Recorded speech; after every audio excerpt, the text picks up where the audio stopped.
APDSC aspirants కోసం ఈ bits. ధర్మ నిర్ణయం అనే పాఠ్యాంశం యొక్క ఇతివృత్తం ఏమిటి? 6th క్లాస్ అండి.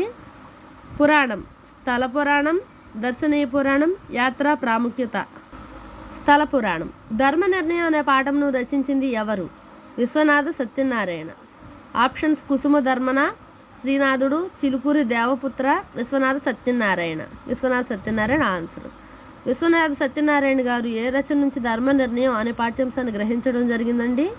1000 పడగలు, ఏకవీర, ఆంధ్ర ప్రశస్తి, నర్తనశాల. ఆంధ్ర ప్రశస్తి.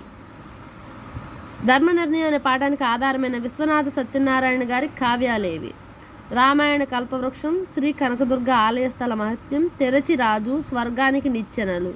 శ్రీ కనకదుర్గ ఆలయ స్థల మహత్యం అండి. సమప్రాధాన్యం గల 2 అంతకంటే ఎక్కువ వాక్యాలు కలిస్తే ఏ వాక్యం ఏర్పడుతుంది? సామాన్య వాక్యం, సంయుక్త వాక్యం, సంశ్లిష్ట వాక్యం, పైవన్నీ. సంయుక్త వాక్యం అండి.